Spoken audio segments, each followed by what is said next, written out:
have to find out from where you've gathered, all this. And this is the spiritual work. Yes. It's difficult. It's not easy. It's not easy. It's not paperwork, Millie. It's not like, today is page 1 and 2. So you finish this assignment. Done. My this quota of karma is done. No, there's no such thing. It's subjective. You have to constantly work, constantly, having that awareness and look inside and then cry and realize, oh my God, yeah, I have this personality. Oh my God. Oh God. You have to self-breakdown. Yes. You have this moment of self-breakdown and you're like, oh God. Yeah, all that. And then so you shed all that just to gain back your authentic self.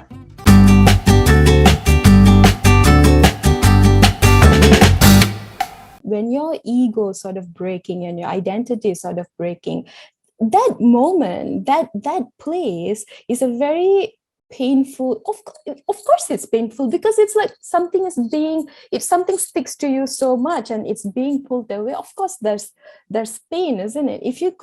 But if you could sit there and look at what's really going on and sort of process it and sort of like you want to be aware of it. If you could sit in that place without any emotions, that's great. Do it. But I don't think that's the case for most of us, isn't it? Like, you feel you're floored. You're like done. And there is this wave of emotions playing in you. And for you to say, like, first of all, the shame that comes from that. Oh, I am an angry person, I'm a sad person, I'm a miserable person, my sadhana is not working, I'm not a spiritual person, whatever. You go on and you play that. And this is, I don't know from where this is coming, but even for me, it was really playing like that. It was like, no, I can't show this to anyone, I can't tell this to anyone. People are just going to look at me and say, oh, you're so full of yourself, this is just emotions, why are you paying attention to your emotions? Just leave it. And I'm glad that, first of all, I found a really good friend to sort of take me through it. Didn't say like, oh, it's just emotions, Millie, just shut it down, go be happy. All that mask that you've been putting on, it's being taken away right now, and it hurts like hell. And it's really painful. And you know what? This is going to happen again and again and again. And I, at this point, I've accepted that. Being on this path, I welcome that. I embrace that. Truly, this is and this is the dialogue I feel like we all need to have in this path, this community coming together and acknowledging this process. I feel like we don't acknowledge it as much as we would acknowledge of like, oh, we're happy people, we are so blissful all the time. I think that needs to be a balance between these two, so that anybody who's really got the opportunity to like got hit by a bus, to be hit by a bus, right, where your ego break, then they know what to do. They know that it's not wrong. It's not, you don't have to be shameful for it, but it's a process. You can sit with it. You can talk about it. You can process it. You can work. You can say that, okay, something broke within me. And there's so much of talk about like emotions. Emotions are somewhat, of course, I mean, being in this path, we become aware of what it is. But it's definitely, if you have them, then I think it's quite not genuine to ignore them. And then very specifically ignoring the bad ones, which is anger or sadness or whatever, and then only highlighting the happy emotions. So for me, if you say you want to drop your emotions, you should drop all. You should just drop all. You're not supposed to hold one emotion more superior than the other. Exactly. Yeah. You should not say, oh, happiness is the only highest emotion that you should always chase after. But if you look at life alone as human emotion, it is not possible to go through 24 hours just being happy like that, because we're human. We're going through our own emotions. Our body goes through a certain hormonal change.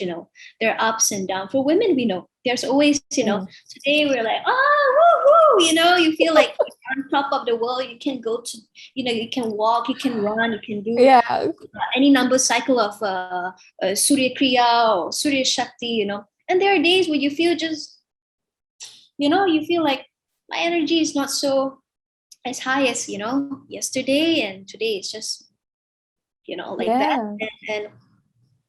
And what, so your mind, you start to realize, your mind will say, immediately will say, oh, Pushpaja, you're just being lazy. Yesterday you did 21 cycle, and today you can do that too. Just push yourself. So you will hear this voice in your head that's constantly judging.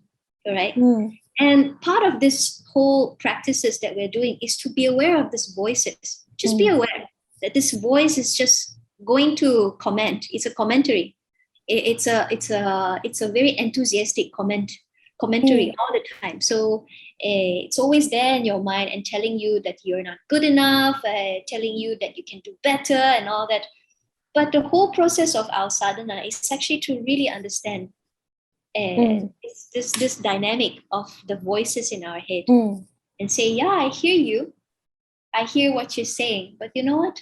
My body is, it's not so, not like yesterday. And I'm fine with it. I'm fine with it. And that's it. I'm fine with it. What is this? I'm fine with it. I come to terms. I have no shame from your judgment. So if I can accept my own, if I can accept not listening to my own judgment, I can accept not listening to anyone's judgment from outside. That's how you reclaim your freedom. It really starts from inside. It's really nothing to do with outside, because the judgment is enough. I'm my best critic. If I'm hurt by my own critique, oh God, I can be hurt just by any Tom, Dick, and Harry. Anything. Just by anyone. But because I'm not hurt and I don't feel shame when my own mind, my own critique came and say, you're not good enough. Yesterday you did 21 cycle, and why not today? So this dialogue is going. But I will tell my critical mind and say, yeah, I hear you. Thanks for that comment. But I'm okay. I'm okay doing just 12 today. And it's all right. It's all right. So you see, this inner conflict is being overcome by, it can be overcome by this way. This is the sharpening of the intellect. This is how I realize. It's a certain sharpening of the intellect. This is the inner work. The inner work, yes, so true. And I have to be absolutely honest with this conversation. If I give another scenario, same thing. My critical mind judges me and said, yesterday you did 21. Why not today?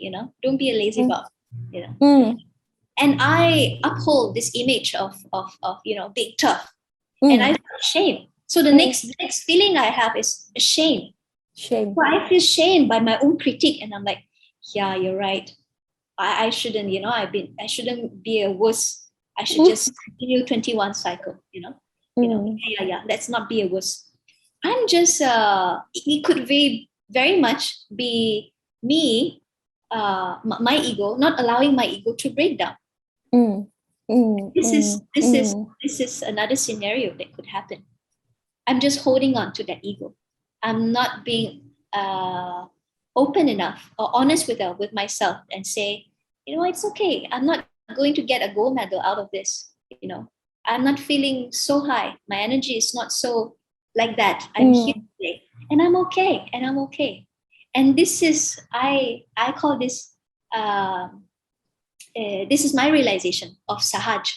Sahaj means Sahaja Yoga, the effortless path. This is how the effortless paths come in. You are okay just with anything. Right. If someone throws shits at you, and when I say shit, I'm talking about my own shit, my own mind throwing shit at me. I'm fine. And if I can be fine with this critical mind of mine, will I be fine when someone says something like that at me? I'll be pretty much fine. Yeah, but you'll have the empathy to, you know, you have the empathy, isn't it? When you allow that for yourself, and you really sit with it, and you go through it, you process it, and when you see someone else is in that space, you have no problem to develop empathy. It's automatically there. But if you are blocking it in yourself, like I see now, like I was doing this to myself in the beginning when I first started IE. I was really trying to block all this. Not even block, because I wasn't successful at blocking. I wish I was. I wasn't successful, but it's just this extra added shame, with my whole emotional structure. I was like, I'm this weak person, I am so full of myself, I'm blah blah blah, and I'm like, what is something is not right here. This something feels very unnatural doing it this way. It feels like, like I'm trying to use some force to block things out, and all these things. And then I thought, if the more I am blocking something, the more importance I'm attaching to it. So if I'm telling myself like, oh, I shouldn't be angry, or I shouldn't be upset, or I shouldn't be sad, I shouldn't grieve, I should snap out of it, I am paying more, making it more important, isn't it? If you don't care about it, if you don't like say this is good, this is bad, then you won't care. Like, okay, right now I'm just sad, let's just look at what is this, let's just process it. But if I attach too much of like importance to it, oh, it's anger, it's sadness, it's blah blah blah, then I'm gonna like, instead of like really processing it, I'm just gonna be sitting there judging my own emotions myself. And then of course, if you're doing that to yourself, you're going to be doing that to other people. Right. So I think it's very dangerous to only focus on the being in the spot. You do IE, you're going to be happy, happy, happy, happy, blissful, blissful, blissful. It's true. I mean, I wouldn't be sitting here like this and smiling if it's not for my sadhana, because it really got me out of what is one of the worst moment of my life. So yes, it really works, and it happens. But if you're really genuine and honest with your process, then you're gonna have all this up and down, and the down part is not something to be avoided or to be shamed, to be judged, to be snapped out of. In fact, it is like the best opportunity, isn't it? Like if you come and tell me like, Millie, I'm grieving, or I'm feeling this like you mentioned, like you went through, you called it a spiritual depression, you said.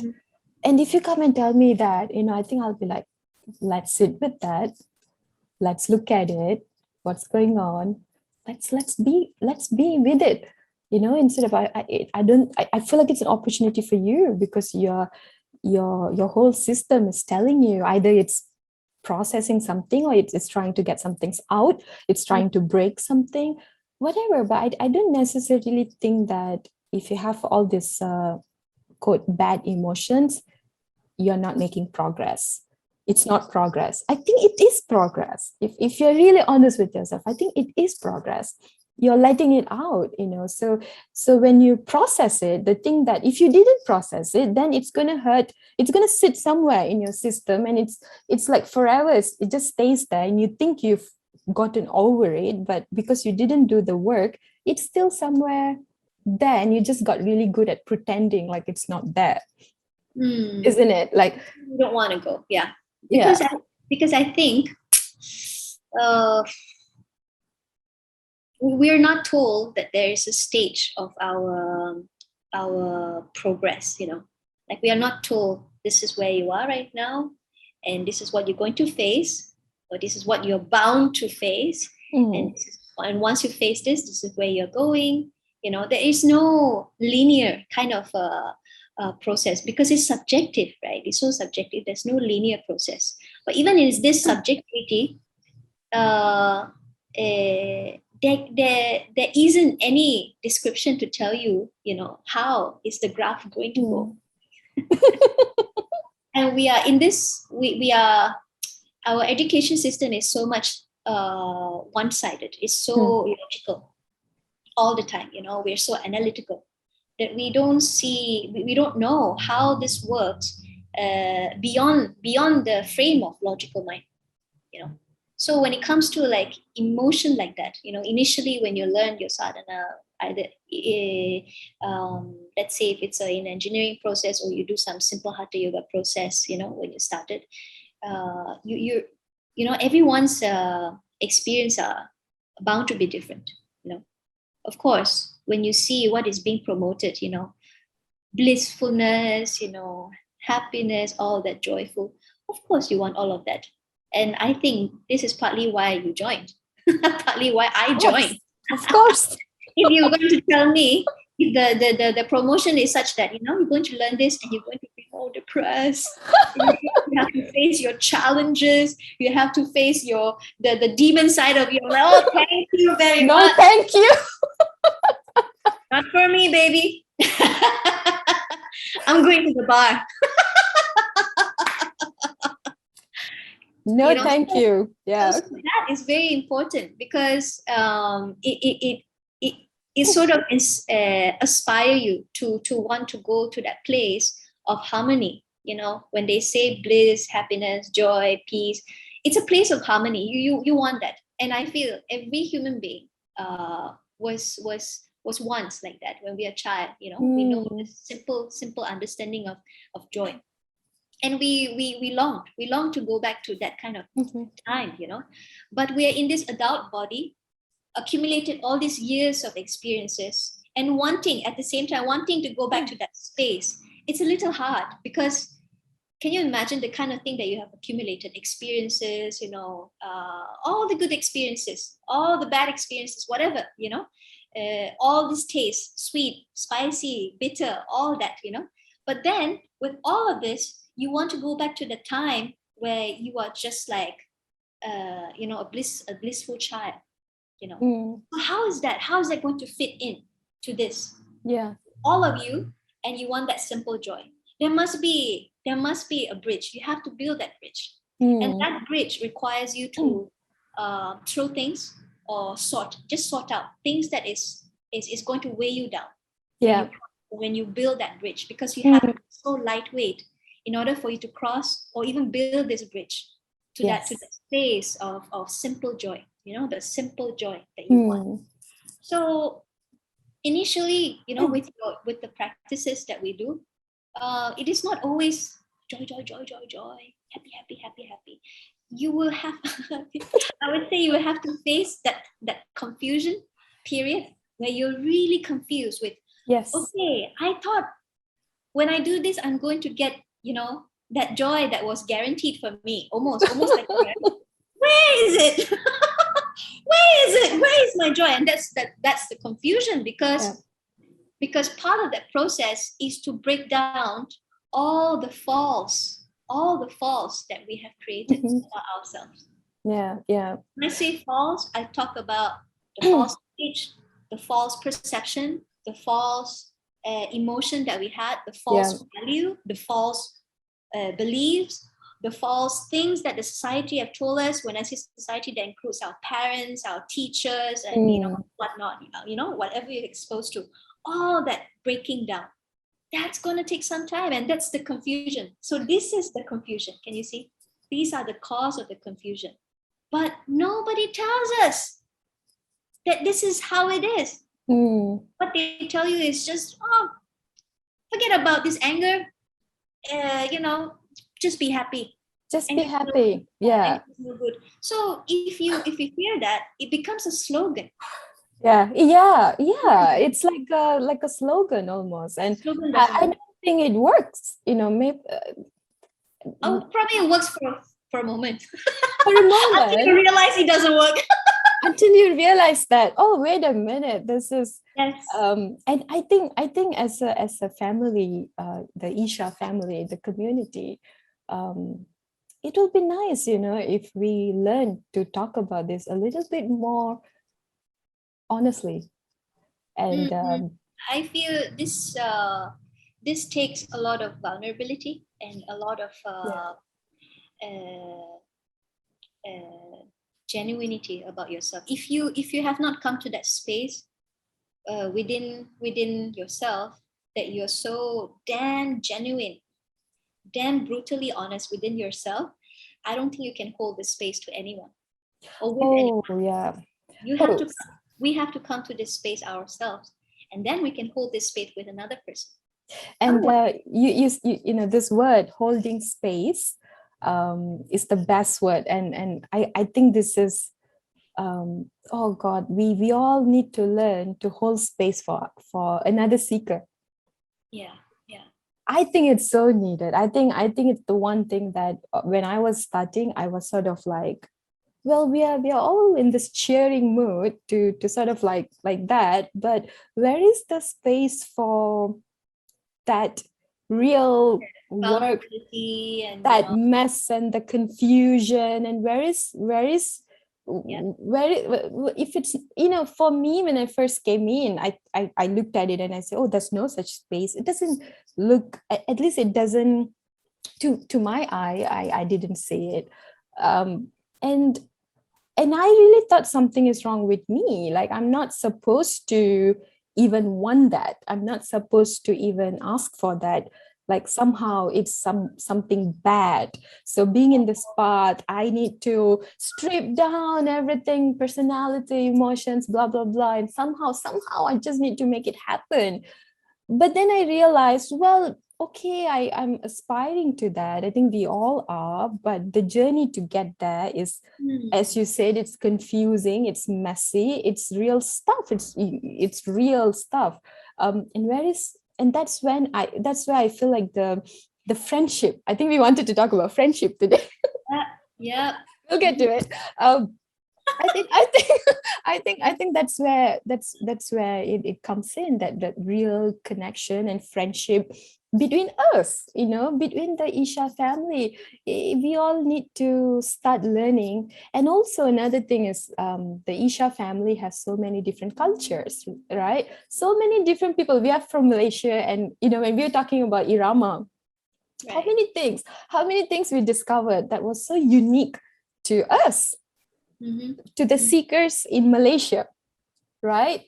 Yeah. It was so beautiful for us to, and then we had this moment of like, oh, we never thought about it. We never put a spotlight on that and Mm-hmm. look at it. We were all sort of going through with the template, but Right. we didn't think to stop and just focus on the people right in front of you. Who are they, what they're going through, what's their culture like, what's their life like. And having that spaces that fits with each culture and all that. I don't know. I think maybe it's quite selfish of me, but I really wish to see that happening moving forward, right? Like, I wish the next 10 years, if somebody comes to Isha, they come and they started doing sadhana, and they can look at this real diverse community who are very honest about who they are, where they come from. Like, it's not something that they have to leave and then get into this. Like, Mm-hmm. it feels like home. You're searching for your homecoming. You're just Mm, coming back home. So it doesn't matter where you're from. You may learn something from a completely different culture. In yeah. this case, this Mm, is a yogic kind of science, which is found in India. It happens from the motherland of India. But when you go back to where you are, like in this case, we are all Malaysians. So we come back to where we are. We're going to apply it. We're going to how to make it work for yes. for ourselves and not make it so alien. And I Yes. think this is I consider this as successful, because you learn something and you make it you make it, you apply it to whatever that is authentic in you. And this has always been the work of an alchemist. You learn something and then you make it work according to what works for you, your true identity, like that. And this work, this amalgamation, is the work of an alchemist. So I see everyone in my eyes as a seeker. I see everyone as an alchemist of their own. You learn the same thing, but you make it your own. You make it your own flavor, right? And then when you come together with a different people, people in the same room, you have all kinds of flavor, all kinds of tunes and notes. And when you play it, it's a symphony.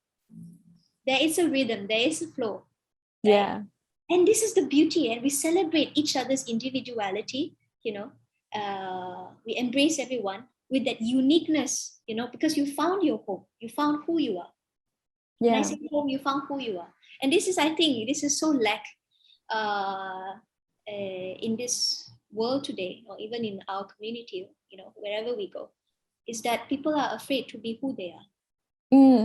You're shunned away to say, I have a, personality. Even this is not something that is popular in our Isha, you can say Isha family's topic, please don't have personality. Basically, don't have it. But I understand where this is personality from, because personality is actually something that you gather from the world.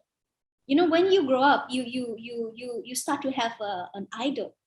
You look up to something. There's always that you look up. You have this sense of adoration. First of course, you adore your parents, and then you realize as this intellect grow, you realize, there's some shitty things about your parents too. You're like, they're not my idol now. Sorry. I'm sorry about being blunt, but this is my journey. At first, you look at your mama and papa and say, yeah, they are like this, like that. As you grow up, you also start to have this judgment passed down to you. So you adopt this judgment, and now you judge them. You're like, no, I don't want to be that. No, not this side of my mom, not this side of my dad. So then you start to look out of the family unit, and you say, okay, who's my idol? And it's this star, this basketball player, this singer, this this dancers. So there's always this a sense of admiration, right? Sense of adoration. So and when you adore, you absorb. You copycat. Yeah. You take whatever you adore and you just make it your own. Yeah. Right? So our personality is the impressions of the world. And this is, I feel, what Sadhguru is trying to say. My interpretation. This is my interpretation. All right. And afterwards, so you have to shed all the impressions of the world. So consciously shedding all the personality that you have gathered. You have to find out from where you have gathered, all this. And this is the spiritual work. Yes. It's difficult. It's not easy. It's not easy. It's not peaceful work, Millie. It's not like, today is page 1 and 2. So you finish this assignment. Done. My this quota of karma is done. No, there's no such thing. It's subjective. You have to constantly work, constantly, having that awareness and look inside and then cry and realize, oh my God, yeah, I have this personality. Oh my God. Oh God. You have to self-break down. Yes. You have this moment of self-breakdown and you're like, oh God. Yeah, all that. And then All that. So you shed all that just to gain back your authentic self. But that shedding, it takes months and years. But there is a long fill in the blanks. And this long fill in the blanks, that is the one that is so unique for each and one of us. Nobody can put a formula in. Right. We have to sort of, you can say, figure it out on our own. And this can be a very painstaking journey. And that's where satsang, or the weekly sangha that I do every Friday with my students and friends, It's so important because this is a space where you hold space for everyone to just express Right. what they're going through, what are the questions that they have with themselves, and what are the sharings, or maybe even realization that they had. And each one of them, when they share, they hold a certain truth, and this truth, when we listen to it, we can relate. And this ability to relate is the work of compassion, the work of understanding. This is where love comes in, and this is where I feel a community, where people hold space like that for people to come and just share, their heart, with a space where people are not holding judgment, not people are not judging them or trying to put a slogan to them. No, just be an ear. Yeah. Nothing else. No need any kind of interpretation. Just be an ear. Just for once absorb. For once, just take it in. Just absorb. Just absorb. Yes. And this work is so important because this is the opposite of logical mind. This is the quality of a feminine. The feminine quality is about absorption. It's about inclusion. It's about being okay and be ready to envelop. Only a mother can do that. Can you see? This is why so many women are so powerful, and they are sometimes terrified people, because they have this ability to just embrace. The ability to embrace and absorb is so great that people just cannot, a logical person cannot understand from where you have this ability. Like, where is this power from? How can you just absorb? Like, how? Can't you first filter this, No, you absorb. Yeah. The calculation is not there. Yes, exactly. And this is where the power of the feminine is. And this is what we are trying to cultivate in our spiritual journey. The intuition of our side, the mother goddess within us. We want to cultivate that. Yeah. The importance of the Sangha, to show that flavor. And I was mentioning earlier, like I said, my wish is that Isha feels like home to every person. The reason for that is because I feel like until it feels like, if it doesn't feel like home, then until then there will be no real sort of integration. My wish is that, I was telling this to another teacher the other day. I said my wish is that we have wallet, keys, phone, Isha Yoga. So it's the integration, it becomes so part of your life that it doesn't feel like something that you go out of your life to go do. Instead, it feels like it's here. And for that to happen, I think we need to show a lot of different flavors that different people feel like home too. It's that sort of disconnection, so I have a home, I have a temple. So when I go to temple, I'll be like this, like this, like this. And then I'll just go back to my home and then just continue doing whatever the hell I was doing. So I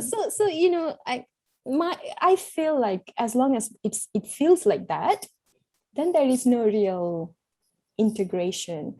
And being on this path, it's difficult if you don't figure out that integration, right? We were going to talk about friendship today, but it ties into that as well, because for me, every aspect of my life has completely changed. And I'm like, how is everyone else doing? How does that look like for other people? Because this is how I think we humans, we learn, we truly learn by comparison. Although I don't know if it's a good thing or bad thing, but we really do learn by comparison. Like for example, I mentioned my situation earlier. I said I was going through this stuff and I was full of shame. But when you share your story, and I'm like immediately, oh, this happened to her too. This happens to everybody. So it still comes from that comparison. That's how we sort of, try to have a sense of where things are and how to navigate the world. So it's good. It's good to have all this different flavors, and I don't know if you want to get into this today, but it's also very interesting to specifically get into the female part, sorry, not part, but the female experience of being in this journey. Like we have this extra feminine energy. How does that play? And I come to my womanhood. I arrived. All I can say, I arrived at my womanhood only when I was in my late 20s. So that will be somewhere around 26, 27, around there. Yeah, that's right. Around that time. So you can say my womanhood only started only around that time. Isn't that shocking? Because the whole time I'm born in this female body. So how can you say that you only arrive at your womanhood only at your 26, 27, your late 20s? For me, this is how it is. This is how what happened to me. Like, for example, when we say womanhood, technically, you should actually consider that the moment you get your menses. You have your menses, you consider you arrive to your womanhood. Right. Well, that happened only in the physical, in the biological body. Spiritually, it may not. Spiritually, it may not. I could have whole this women body, but I could have denied my whole feminine, the whole feminine nature of mine throughout my life. It's possible. I've seen people like that. What are the reasons that they deny? Well, there's so many reasons. Maybe something very traumatic happened in their childhood. I would say most of the time this has happened in the childhood. Some traumatic, some traumas that happened there, and they did this, and it has scarred them in their adulthood, and it create this very disturbing confusion, within themselves, and probably that's why they are afraid to embrace the feminine side of who they are, because they are looking at it as a weakness. So they put up a much more stronger image, and when we say stronger, well, it is very easily to attach to the masculine side. Yes. So many women these days who is physically a woman's body, a female body, but their whole nature or the way of being, it's very masculine. And I was one of them. So I came to my womanhood only in my 26, 27, only at that age. And something happened because I realized in my spiritual journey. So remember, there is a gap, that long gap. So in that gap, I realized I've been holding a very strong image. And I start to look into this image. I asked myself, where from this image from, from where I developed this image, like from where I'm working backward to find where is it coming from. And I realized it's coming from my mother, because she was being in a certain way. And I looked at it when I saw that, and I say, oh, that's weakness. I don't want to be that. I don't want to be that. So myself, you see, this is what I told myself. So I told myself I don't want to be that that side of her within me. And I told myself, like, in a very serious tone, almost to the point, like a mantra, like never be this side of your mom. So because of that, I looked at that as a weakness. So I closed that quality of me inside me. And that is a certain form of the feminine wildness or craziness, So when I looked at it, I realized I have blocked this side of me because of one incident. Just one incident. Just one incident. I have blocked it. I did not go back to that incident, and check to find the validity, whether it's still working for me or, it's just a silly thing that I had, at that time when I told myself not to be. I did not. That one incident, because of that one incident, I told myself to become like that forever. You see? So when I work things backward and I realized, oh, so this is where I picked up this image of wanting to be strong, So then I realized how much of opportunity that I have allowed myself to miss just because I uphold this image. Right. And I realized it is my wall. It is the wall that I have arrived. And it's time to break down this wall, because there is a flow of water. So much of nurturing substance. This water is going to nourish every part of me that I'm blocking with this wall. So it's time for me to take down this wall. So I took it down, and I realized, oh my God, once the water started to flow, because the wall, the imaginary wall that I built, I took it down. Now it is starting to flow. My whole system just changed. Everything about me just changed. Wow. I started to feel, cramped, like really like, those menses cramp. And I'm like, oh God, this is too much. And I feel my bosom is becoming so tender. I'm like, oh, so this is how my girlfriend used to say their bosom is tender during a certain time, a period of time of the month. I'm like, okay, I'm feeling it now. And I realized I'm becoming a woman now, only at the age of 27. So late. Then I realized, oh, this can happen. This really can happen. You may be a female, but that doesn't mean you live that feminine of you. Not necessary. Wow. So once I allow that feminine nature of me, start to, grow wild within me, then I realize what this energy is all about. It is very wild and raw. And if I were to attach an image, I see only Kali.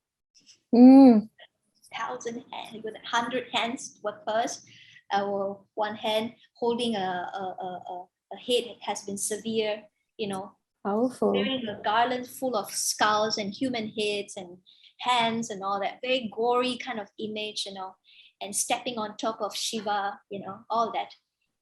When I really embraced myself, I saw this raw energy of the feminine.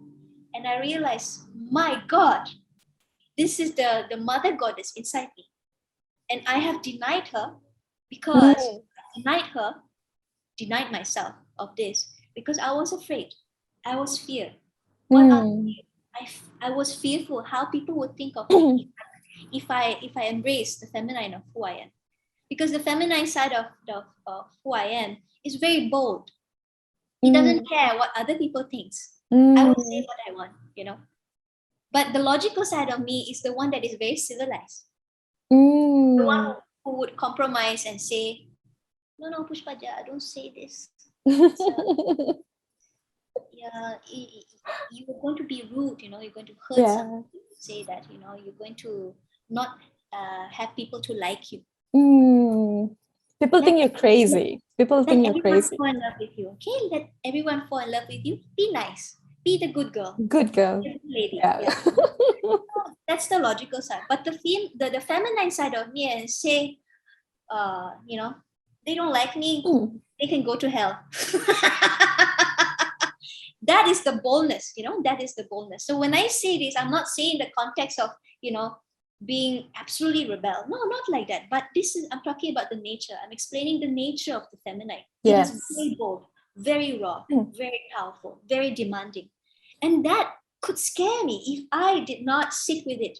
If I did not actually hold space and understand what this feminine nature of who I am, I will be afraid of myself. Yes. Forget about other people being afraid. I will be afraid of who I am. I think we all kind of do. So if I'm afraid of who I am, what is the next thing I will do? What I will deny. Yeah. I will deny. I will say, no, Pushpaja, no, don't you ever dare to do that. Don't you ever dare to feel this way. This is bad. This is no good. So I will be, can you see? I will be the critic of my, again, coming back to the same place. So you can see how the pattern works. It's a repetitive pattern. Yeah. So once I realize I'm living a certain repetitive pattern, I told myself, to hell with this. I came to my womanhood only at my 27. I don't want to realize, certain things or realize this cycle another 27 years later. No way. Oh, yes. No way. I'm not going to, waste my youth this way. So, and I have to say, after reading a certain books, and actually it is the story of Sita, right? The story of Sita. Something happened within me, because at the very end of the story of Sita, she actually turned into the goddess and fight the demons. So when I saw that transformation of her, I realized what is the significance of the story. The story is that, when we worship a mother goddess, which is actually outside of us, in this case, in Isha, it's Linga Bhairavi, right? Linga Bhairavi. We may thought that we are worshipping something outside, right? An external entity, an external form, right? But it is very much not so. It is actually you can say a beginner, an opening for someone to develop devotion, to develop a certain sense of the ability to absorb, right? So the first initial state is to do something outside. But when you offer the flower, or you offer the coconut, you offer the lime, you offer the hibiscus flower, or whatever you offer, that sweetness inside you, who is the one who is feeling? You don't know for sure if Linga Bhairavi is feeling it, because there's no conversation you can hold with her. Hey, hello, Irama, are you feeling happy? You cannot see like that. She will not answer you this way. But you can know for yourself, for sure, that you're feeling the sweetness inside you. When you offer it, you feel sweet. It is almost like you're offering to a lover. You don't care if your lover is going to, say words of praise or not. Yeah, if he or she says, you'll be happy. But if they don't say anything, it's okay, because it is your expression. You want to express that love through the flowers, through the coconut, through this, through that. You offer it. So eventually, that sweetness, you're going to feel it. It's inside you. And this sweetness is the one that is going to open the door for receptivity to happen. Wow. And then one day, as you go through this whole process of offering, chanting to her, chanting the stuti, all kinds of, you prostrate to her, all that, one day you realize, wait a minute. I think this is, I'm not doing to her. I'm not doing to her. I'm doing to myself. This realization, slowly, it will come to a time. You come to a time where you realize, no, I'm not doing this to her. Because one day you will have that moment where, I forgot that I did not offer this to her. Oh, I forgot that I didn't have time. All this. Right. There will be obstruction to your routine or to whatever. And then what? You will feel disappointed. And then what? You feel like, I have not do my duty to the goddess. She's going to angry with me. And then you realize, no, it's not all that. I'm doing it for myself. I'm worshipping the mother goddess inside me. This is a starting point. This is just a starting point, but eventually it will all evolve, and you will notice the fire that you offer is actually for yourself. And slowly, this image of Amma, this image of Devi, you see the same image inside you, and you become embodiment of Devi. Oh my God. If you become Devi herself, woo, Amazing. I really feel every woman should embrace this side of them. I think I learned how to be a man more than how to be a woman, to be honest. I really looked up to my dad, and he influenced me a lot. I think at one point of my life, I was even trying to be a little bit tomboyish. I cut my hair short. Right. I was. Um, I was a little bit of a tomboy for some time. Like, I had a complete identity crisis. Like I didn't know what why doesn't it feel good? What like I don't know how to be, where to be, what to do, kind of thing. I was always so confused on how to carry myself, and then when I grow up and starting to get into relationships, oh, then it's like I just let the men to define me. Just define me, tell me what I am and I'll be that.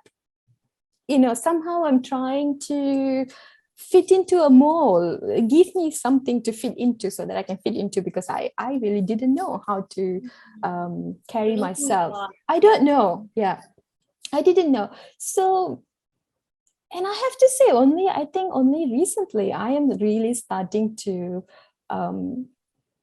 sit with me, just sit with me and feel how, and really feel what that feels like. I feel like there's not enough of that example or conversation around this.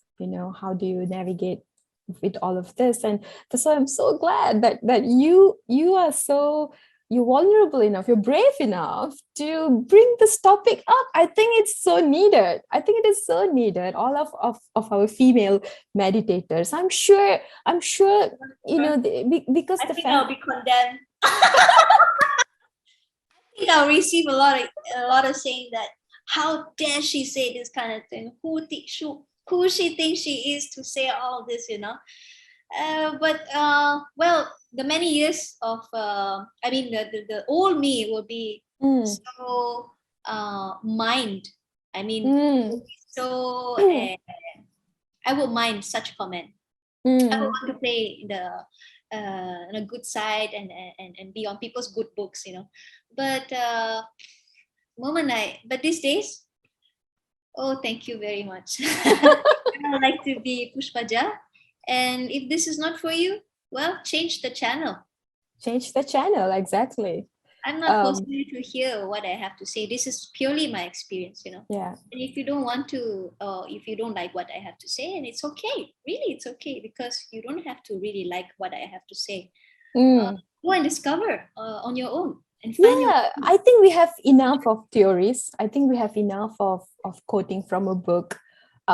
It's really time for us to look at our experiences and stop trying to match up with the quotes and the sayings, because you don't really know what that is until you experience a lot of things, and your experiences may not really match what has been written, because what's written is such a deep wisdom that it takes a lot for you to find. At some point you'll be like, oh, that's what they were talking about, okay, now I get it, right? But and then the moment you think you got it, it's not that. You realize, oh no, not that. That's what I got it, and you realize, oh no, I don't even get that yet. No, it's not.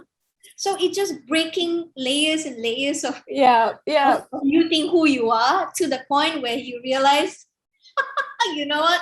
I don't know anything. I have to be so okay to admit within myself. I don't have to tell the whole world, but I have to be so okay to admit that, you know what? I really don't know who I am, and it's fine. Let me just discover who I am now. With all this quality that I have on one side and the other quality of one side, and both of them seems clashing, because one is good, another one is bad. You still hold this label of black and white and good and bad, and you realize, you know what? I don't have to hold this as good and this is bad. It is just who I am. Yeah. And you start to embrace the light and the darkness of who you are. and you are fine with your darkness. You're fine of being lazy. Yeah, it's okay. Yeah, I'm lazy. you're fine being a woman. Yeah, I'm fine being a woman. Yeah, See, when a lot of people, when you talk about this feminine energy, immediately they think of being pretty and being whatever, how you look, how you're so feminine, you look like a girl, like a woman, like that. Or they think about like, oh, you have to be so goody goody and so soft, and like somehow that's feminine, but there's so much more to it. We are so not educated on this. We're so not we haven't learned how to look for all these things.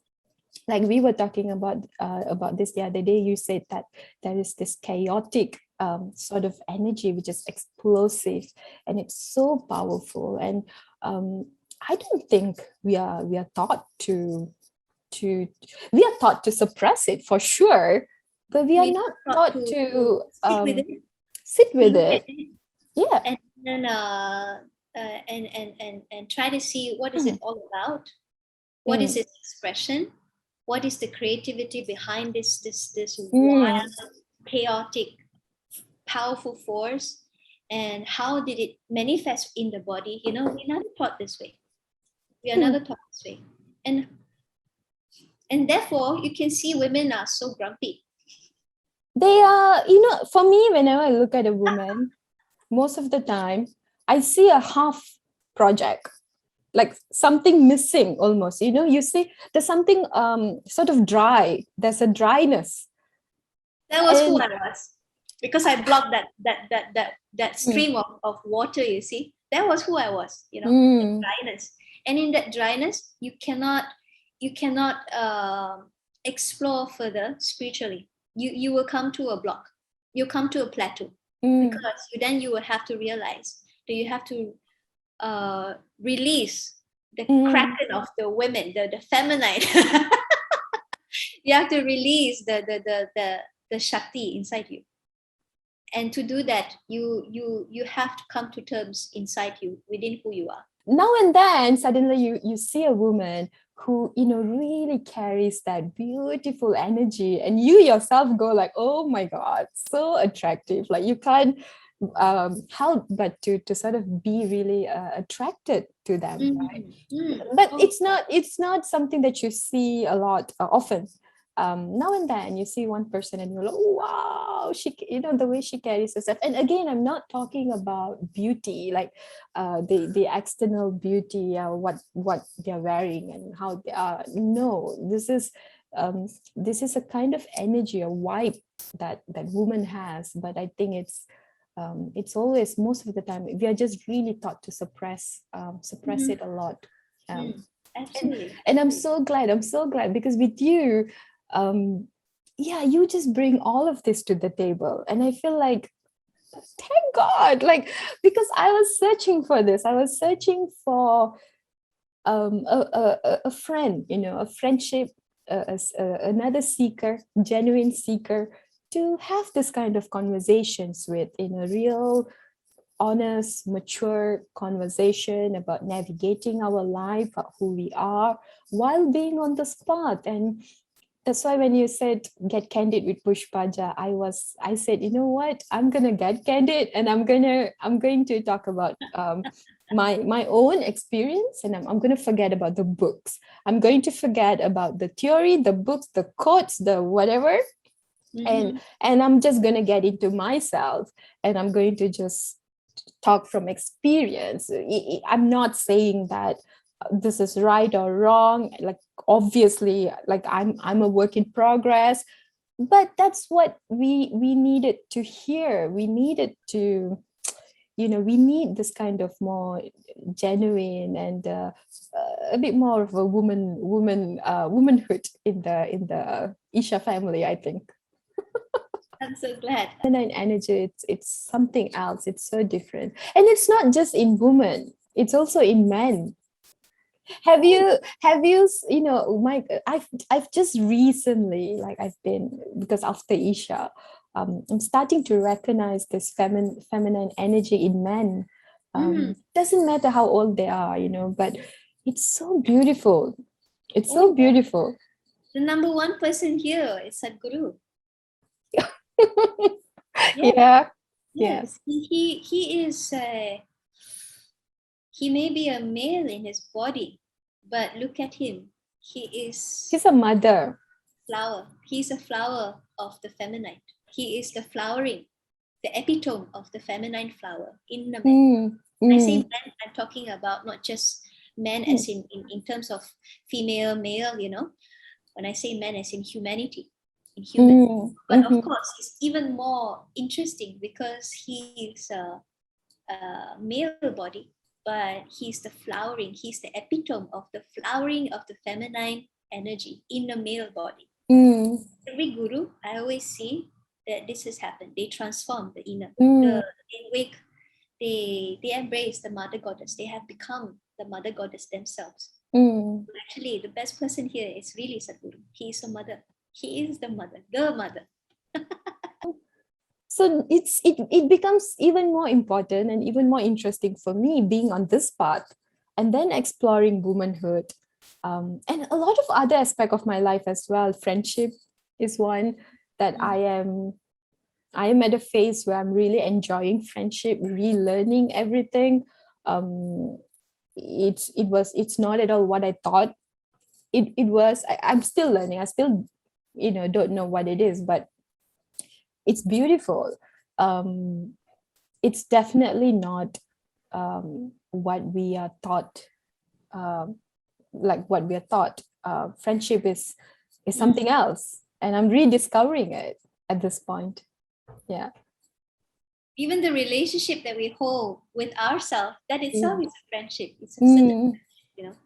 So if we, again, it goes back to, again, to that same point where if we don't know who we are, we cannot hold any kind of whatever ships that you want to Mm. hold anyone.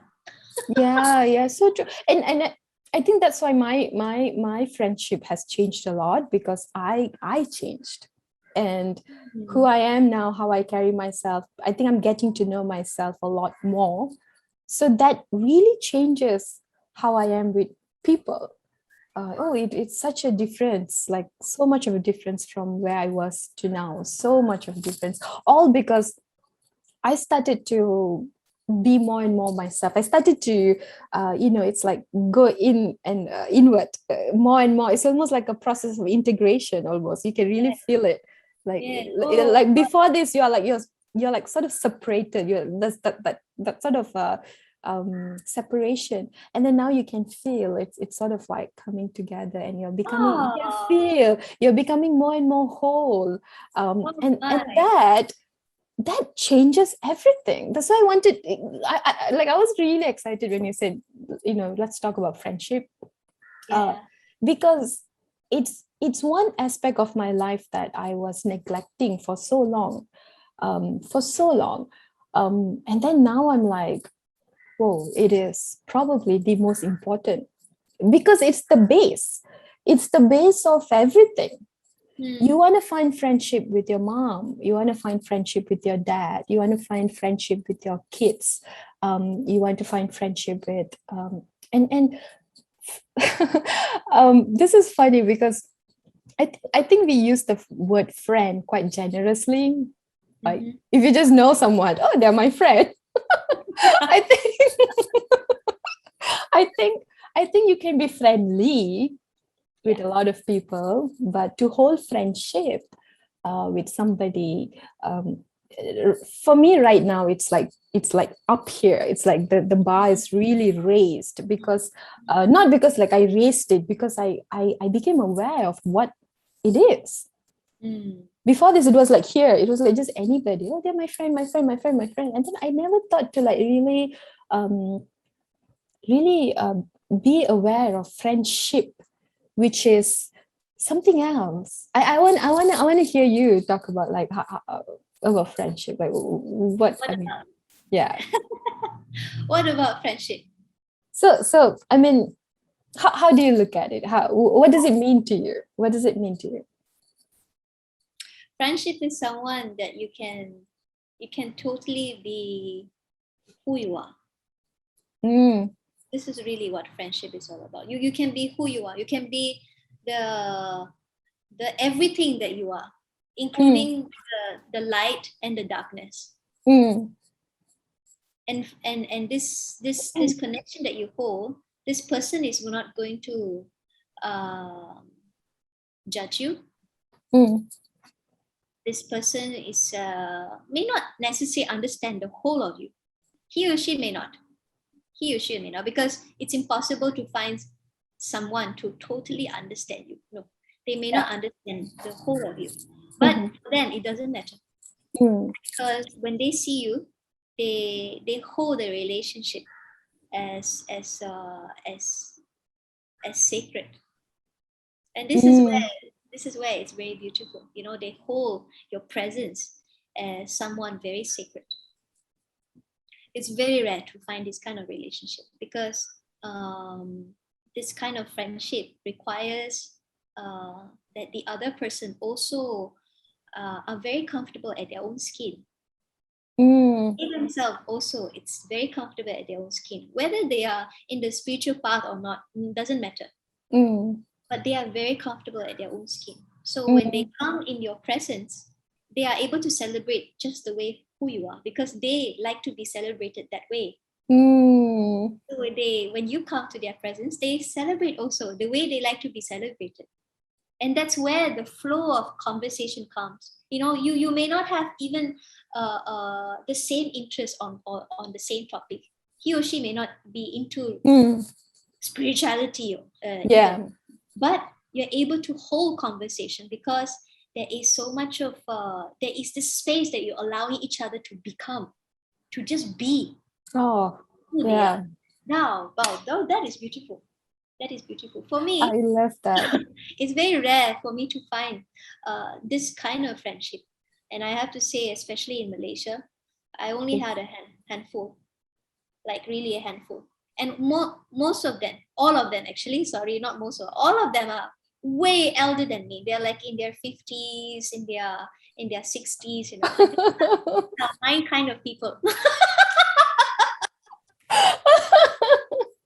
So you can see how I am inside, and this is these are the people that I feel very comfortable, being who I am, and they are at that age where they have gone through so many journey. You see, all kinds of journeys. So they have arrived to a place where they are so at ease at themselves,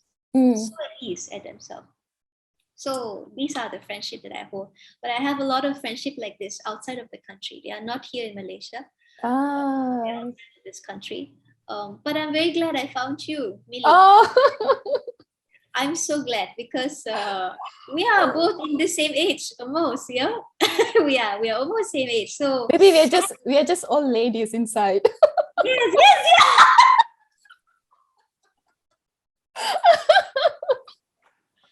Yes, welcome to the old lady club. Oh dear. You mentioned like being in Malaysia. Sorry, you were saying? Yes, I was saying that that day we say something like this, and then I say something like, oh yeah, if it's if I don't have this friendship, I don't think I can live my life in so much of beauty.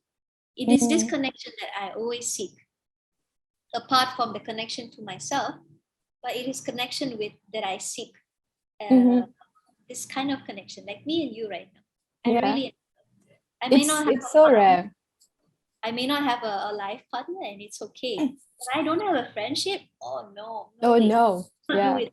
No way, I cannot do with that. I treasure connection, and that's very human. That's the human nature, to hold connection. When you have love, you want to share your love. When you have your happiness, so much of happiness inside, you want to share. With whom you share? Yeah, with this connection that you hold with people. Yeah. When you're able to find such people with who are able to hold this space together, that itself is heaven. Really, that itself is really heaven. A bit of backstory again. My dad was an undercover police. Oh, look at that. Yes. So growing up, I was it was slightly a different experience for me. So one thing is that socializing was really not like really encouraged, like not encouraged at all. It was very restricted. So Oh. like I was never allowed to even take a public transport. Like I didn't know how public transport works until I grew up. So it was very, very restricted, and was never allowed to hang out with friends and go to the mall on weekend, or do all kind of normal things that teenagers would do. Zero. I was really, really not allowed to do that. My dad was very strict, and I think for him, if he can get his daughter to be in the house, like he has a peace of mind. So he tried to get me to be in the house as much as possible, and not be outside of the house. So I don't have much experience socializing. When I was growing up, I was very restricted. So, and we were in this police community. We all stayed in the police community, and all of your parents friends are all police, and this is your world, this little cocoon is your world. I was never allowed to like really explore or anything like that. So I don't have much experience with friendship growing up. And then also I grew up with three brothers, so again I never learned how to eat. It's so awkward for me to have a conversation with a girl when I was small. I really struggled, like I'm like, I go to school and people are talking about clothes and hair, and I'm like, huh, what? Right. I was so awkward. I was like, oh, I just couldn't fit in, like it was such a culture shock for me. So dad and my dad, and so I was like this very overprotected kid when I was growing up. Socializing is not my strongest skill at all.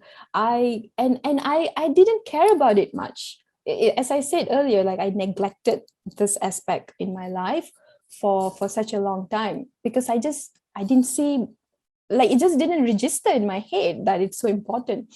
Only when I started to like work, I started working when I was 21. I was studying and working, and then and uni time, it's like get into a relationship, and then I just stayed there, didn't bother to didn't bother to again go out and make that connections again. I just stayed in this one relationship forever, and then that's it.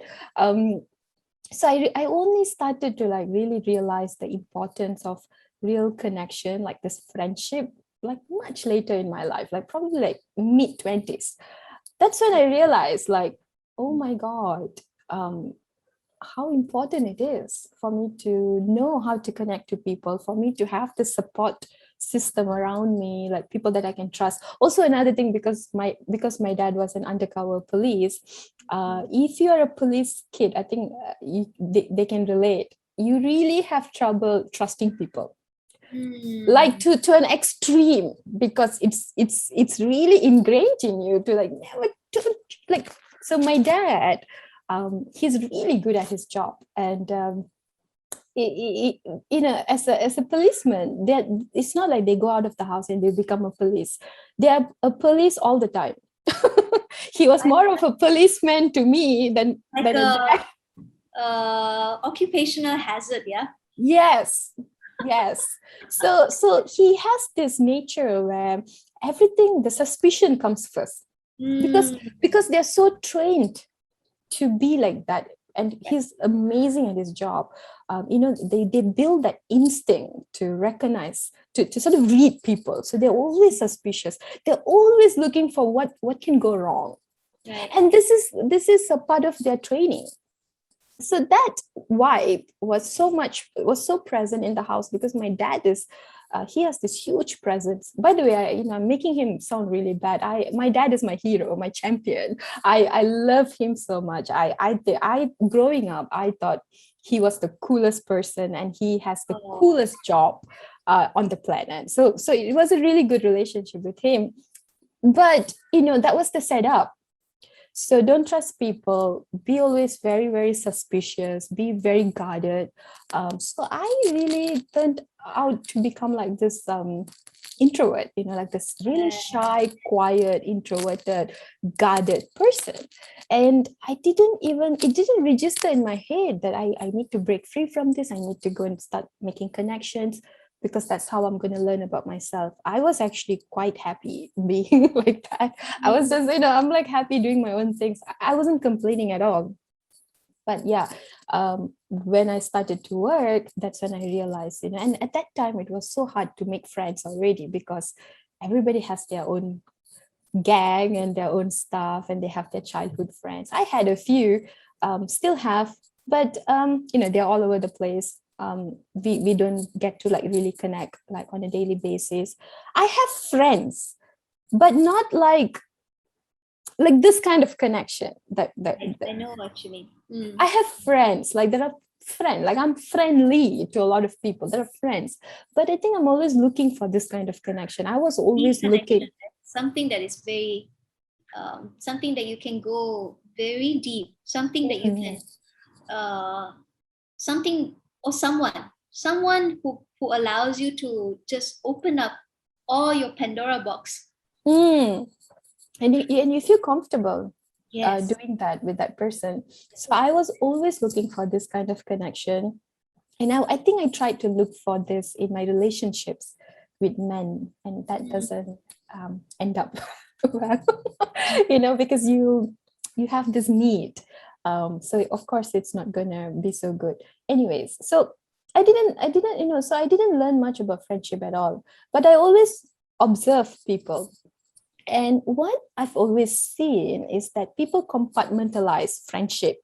So they have this work buddies, vacation buddies, childhood buddies, and then it's like activity based. Right. Do you see that? And I've always had problems with that, because I don't know how to do that. I see. Wow. I don't know how to do that. I don't know. It's such a alien concept for me. For me, like friendship is like, there's no compartmentalization.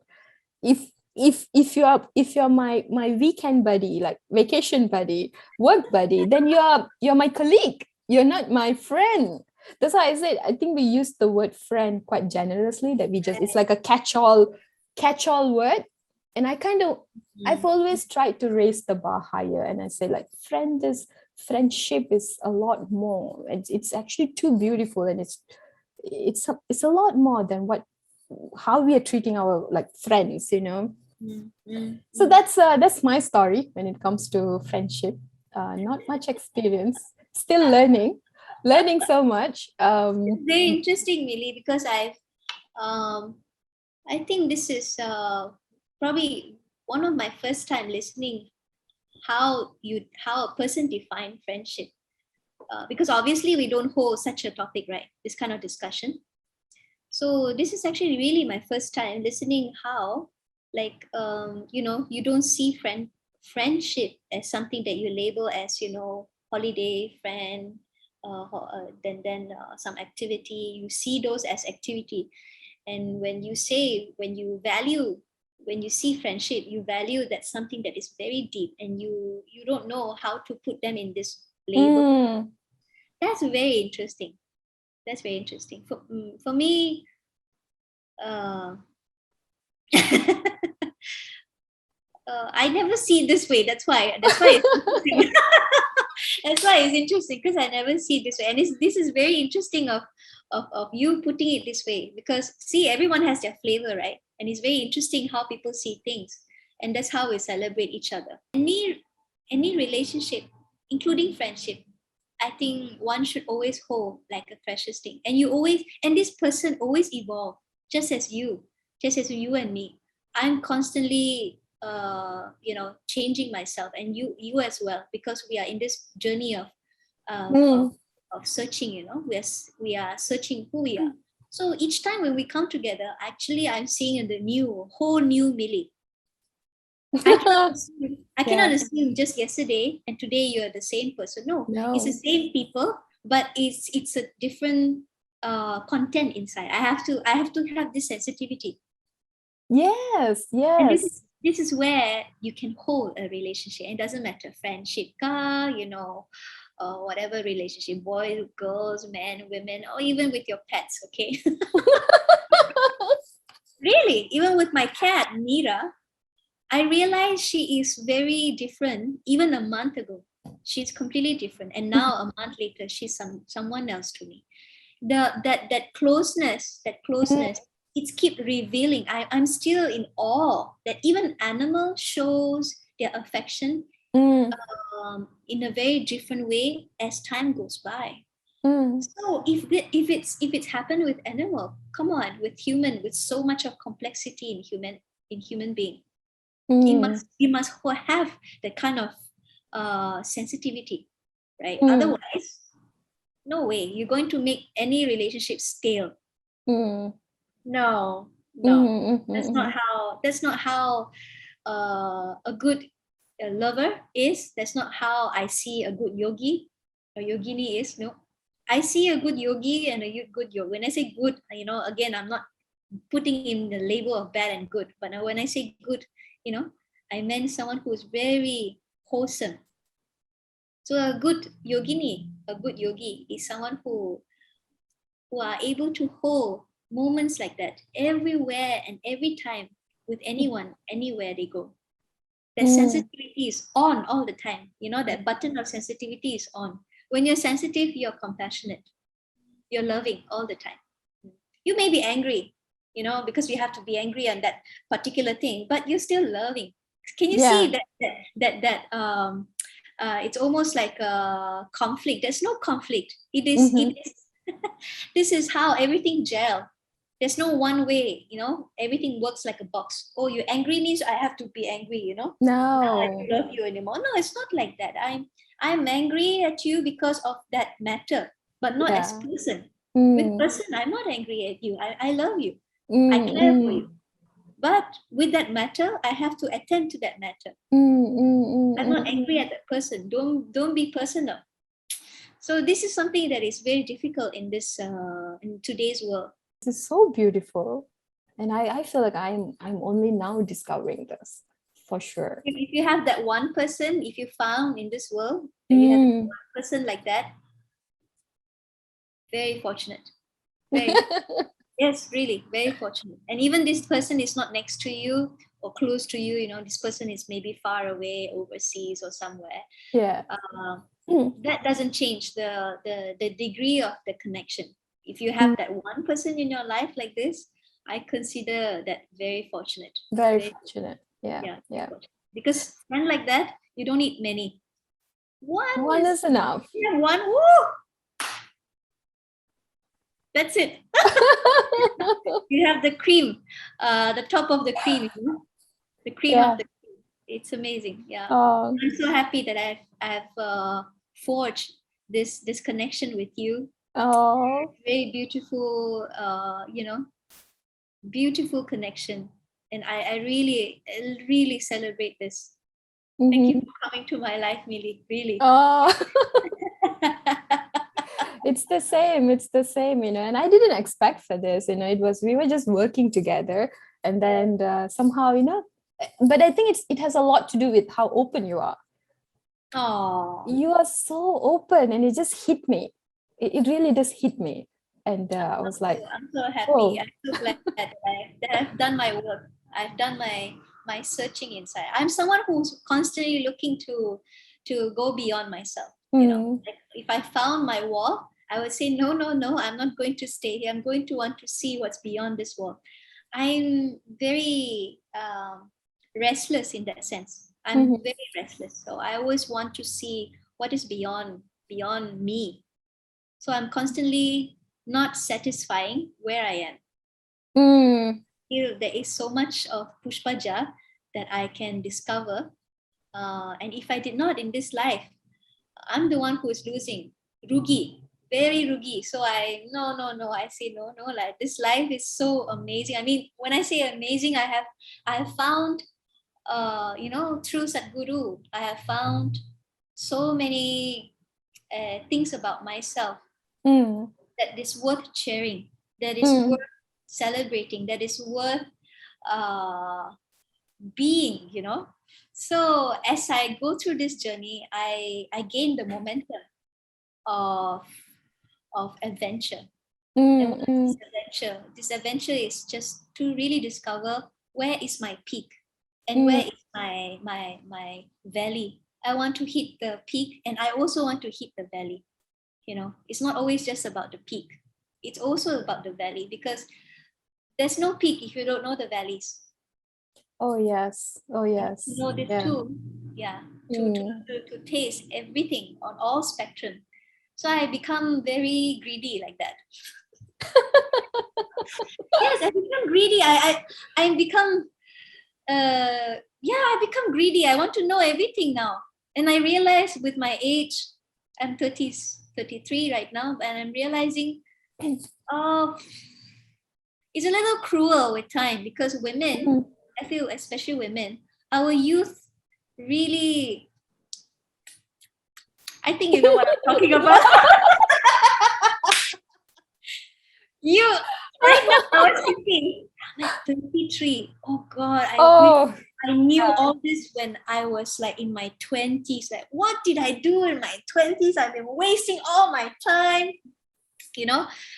I mean, I can't help myself thinking this way, even though someone will come to me and comfort me and say, "Oh, Pushpaja is, it's not like that. You have to go through." Like, I get it. I get Exactly what you're saying. But I can't help but having this realization that, oh God, time is cruel. Only in my 30s I realized this or I realized this momentum of knowing or wanting to know who I am and explore myself. But since I'm here and I cannot rewind my time behind, so I'm definitely going to make use of this time ahead of me to really taste all the flavors that I can in this world. Whether it's my own flavor or I taste another people's flavor. I'm greedy like that. So, and I'm okay being greedy because I really love it. I enjoy everyone's flavor now. When I look at people, I look at different flowers because, Sadhguru gave me this name, Pushpaja. Oh, I was going to ask you about that. Yeah, I want to know that story. You mean the name? Yeah. How did you, tell me. It's very interesting because I got this name in 2019. Right? Oh, quite recent. 2019 October. Yes, October. Yeah. And there's something interesting about this name because in somewhere in 2016 or 2017, I had a dream. I have never spoken this like to a lot of people. No, not at all. I kept it very, only a handful of people I spoke about. I never really talk about this because I don't want people to have this perception of me being full of myself, But because these are the things that is very personal. So I had a dream of Sadhguru, and in that dream, and I don't always dream of Sadhguru, okay. If I dream of Sadhguru, it's always very significant, something, there's always something there. So this is one of the dream. And he was there. I was in front of him. For some reason in that dream, I was sort of like serving him, like, doing something. Okay. Then I saw a butterfly in his hand. And so when I saw the butterfly, I still remember the butterfly is almost blue color. So I said, oh, Sadhguru, the butterfly is with you because you are the flower. Oh. So I told him like that. I said, the butterfly is with you because you're the flower. And he turned around to me and looked me in the eyes and say, no, you are the flower. So in that dream, I was like, huh? How is that possible?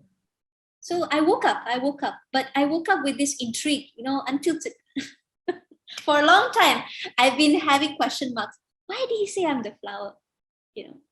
So then in 2019, when I received my name and they gave me this, the meaning of the name, Pushpaja.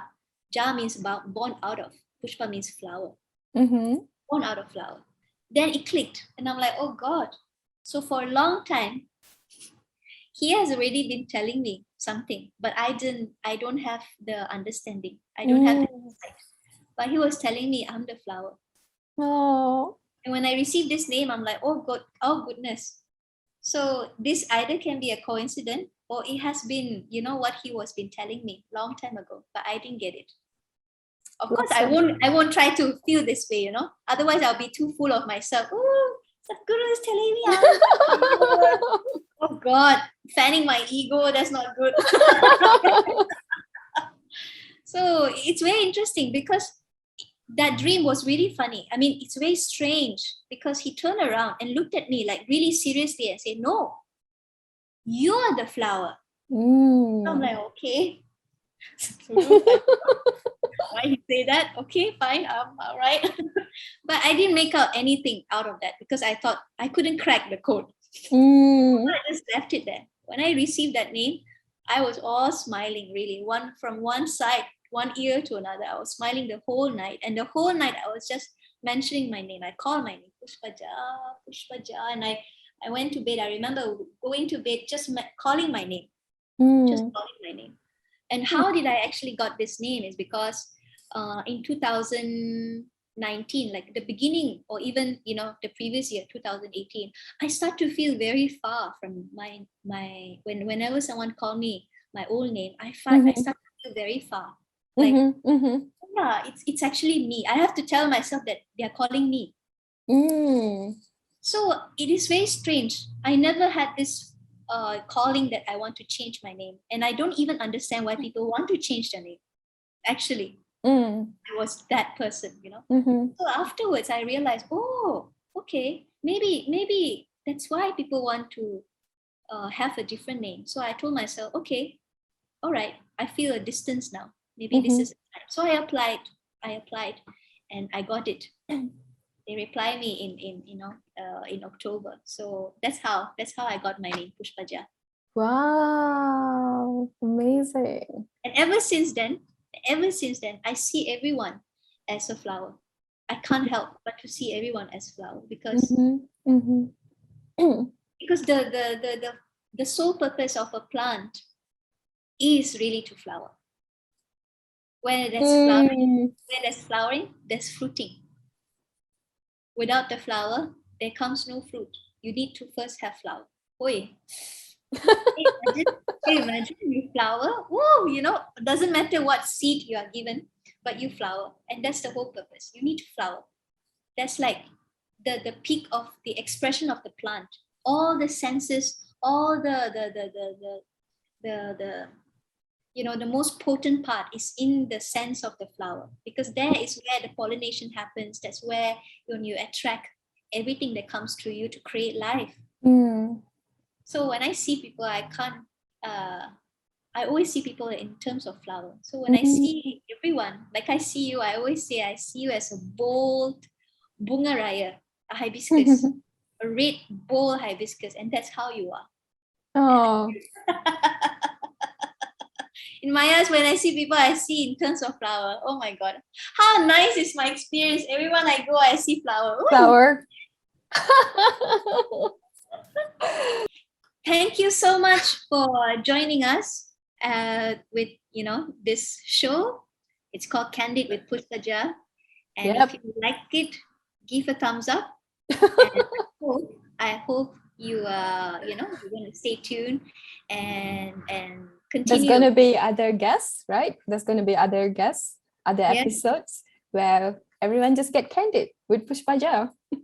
Exactly. So hope to see you soon. Thank you so much. Bye-bye. Bye-bye.